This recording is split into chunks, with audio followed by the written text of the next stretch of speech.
भक्तों, हम रोज पूजा करते हैं, रोज भगवान को जल चढ़ाते हैं, दीपक जलाते हैं, मंत्र पढ़ते हैं, लेकिन घर में शांति नहीं है। पैसा आता है लेकिन टिकता नहीं, बच्चों की पढ़ाई में मन नहीं लगता, पति पत्नी के बीच मनमुटाव बना रहता है, बीमारी बार बार घेर लेती है, भाग्य साथ नहीं देता। आखिर क्यों? तो भक्तों, इसका उत्तर भगवान के नियमों में छुपा है। पूजा पाठ करने से पहले 5 ऐसी महत्वपूर्ण बातें हैं जिन्हें हर इंसान को याद रखना और पालन करना बहुत जरूरी है। अगर ये 5 बातें ध्यान में न रहें तो चाहे आप कितना भी भोग चढ़ाओ, कितने भी मंत्र पढ़ो, लाख बार हाथ जोड़कर भगवान को पुकारो, फल फिर भी नहीं मिलता। क्योंकि भगवान वरदान भावनाओं को देखते हैं, लेकिन आसपास की ऊर्जा नियमों से चलती है। जैसे आग भोजन पकाती भी है और जलाती भी, वैसे ही पूजा आपको ऊंचाई भी दे सकती है, और अगर नियम टूट जाए तो घर की किस्मत को नीचे भी गिरा सकती है। भक्तों, मैंने ऐसे बहुत से लोगों को देखा है जो रोज पूजा करते हैं, पर फिर भी उनका घर तनाई, तनाव, झगड़ों और बेचैनी से भरा रहता है, और उन्हें समझ नहीं आता कि गलती कहां हो रही है, जबकि गलती पूजा में नहीं होती, पूजा से पहले की आदतों में होती है। जब घर के नियम टूटते हैं तो पूजा का प्रभाव खत्म हो जाता है और कई बार उल्टा असर भी कर देता है। इसलिए आज की बात कान से नहीं, दिल से सुनना, क्योंकि ये 5 बातें जीवन बदलने की शक्ति रखती हैं। पहली गलती, पूजा से पहले झगड़ा, तना तनी और क्रोध। भक्तों, अगर पूजा से पहले घर में झगड़ा, तनाव, क्रोध, निराशा या मन में किसी के लिए नफरत हो तो पूजा से लाभ नहीं मिलता। ये बातें घर की सकारात्मक ऊर्जा को तोड़ देती हैं। बहुत लोग पूजा करते समय बाहर से शांत बैठे हैं, लेकिन अंदर मन में शिकायतों का ढेर होता है। पड़ोसी की जलन, रिश्तेदार के लिए कटुता, परिवार के सदस्य की शिकायत, दिल में पुराना गुस्सा। भक्तों, गंदे कपड़े से सफाई नहीं होती, वैसे ही गुस्से और नफरत से भरे मन से पूजा करने से शांति नहीं मिलती।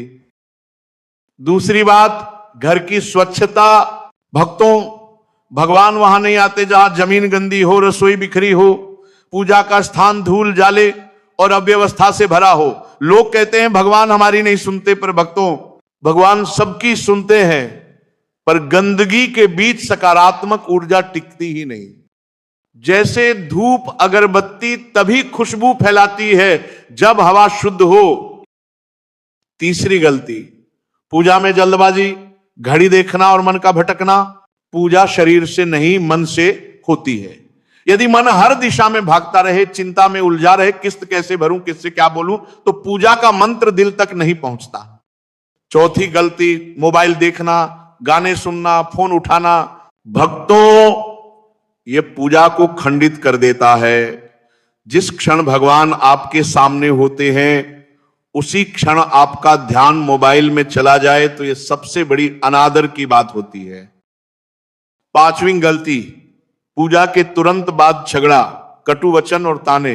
भक्तों, यह सबसे खतरनाक गलती है। पूजा के समय जो सकारात्मक शक्ति घर में उतरी थी, कटु शब्द और झगड़े उसे तुरंत भगा देते हैं। जैसे फूलों पर धूल गिर जाए तो खुशबू रुक जाती है, वैसे ही पूजा के बाद कटु वचन बरकत को रोक देते हैं। भक्तों, ये 5 बातें अगर लगातार टूटती रहें तो चाहे रोज 100 पूजा कर लो, घर में शांति और बरकत कभी नहीं टिकेगी। अब भक्तों, आगे मैं इन 5 गलतियों की गहराई समझाता हूं ताकि केवल डर नहीं, समझ पैदा हो और पूजा सही भाव से प्रभाव दिखाए। गुस्से की स्थिति में पूजा क्यों नहीं चलती? क्योंकि गुस्से में सांस तेज होती है, दिल की धड़कन असंतुलित होती है, मन अशांत होता है। ऐसे समय में शरीर नकारात्मक ऊर्जा छोड़ता है। जब उसी ऊर्जा में पूजा की जाती है तो मंत्र का कंपन टूट जाता है। इसलिए भक्तों, पूजा से पहले 2 मिनट आंखें बंद करके बैठो, मन को शांत करो, गहरी सांस लो और कहो, जो हुआ भगवान को सौंपता सौंपती हूं, अब मैं शांति में जा रही हूं। अब भक्तों, दूसरी बात, स्वच्छता। धूल, टूटी चीजें, जाले, ये नकारात्मक ऊर्जा को आकर्षित करते हैं। इसीलिए सुबह पूजा से पहले और शाम को दीपक लगाने से पहले घर और पूजा स्थान का साफ होना अनिवार्य है। तीसरी बात, जल्दीबाजी, भगवान मजबूरी से बुलाए नहीं जाते।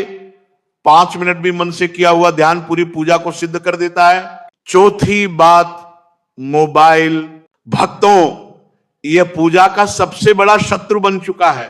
5वीं बात, पूजा के बाद कटु वचन ये बरकत को उसी क्षण रोक देता है। अब भक्तों एक कथा सुनो। बहुत समय पहले गांव में 2 पड़ोसी रहते थे।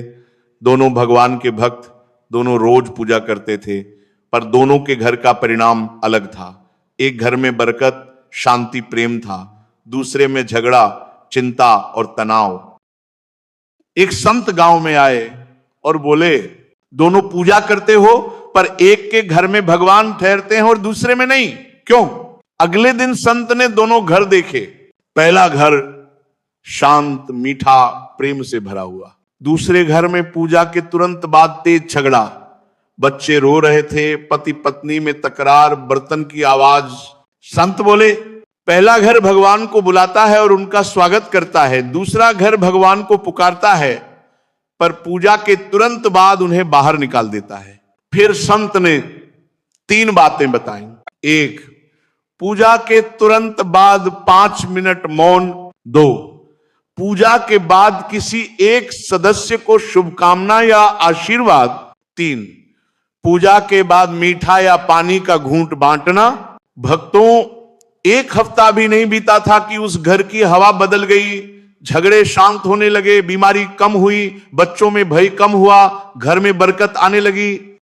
ये चमत्कार नहीं, नियमों का फल था। अब भक्तों सुनो, पूजा के बाद 7 गलतियां जो घर की बरकत छीन लेती हैं। एक परिवार था जो रोज पूजा करता था लेकिन घर में दुख तकलीफ कम नहीं होती थी। संत ने कहा, मैं पूजा नहीं देखूंगा, मैं पूजा के बाद क्या होता है वह देखूंगा। और भक्तों वहां 7 घातक चूक हुई। 1, पूजा के तुरंत बाद बच्चों को डांटना, कटु शब्द ऊर्जा को भगा देते हैं। 2, पूजा के तुरंत बाद चिड़चिड़ापन, ये पूजा की ऊर्जा को वापस लौटा देता है। 3, पूजा के बाद धन की शिकायत, ये लक्ष्मी जी को घर से बाहर भेज देता है। 4, प्रसाद पहले खुद खाना बाद में दूसरों को देना, ये प्रसाद की ऊर्जा नष्ट करता है। 5, पूजा के तुरंत बाद तेज टीवी, गाने, शोर, यह ईश्वरीय कंपन का विनाश कर देता है। 6, पूजा के बाद चुगली, बदनामी, आलोचना, ये बरकत को जड़ से काट देती है।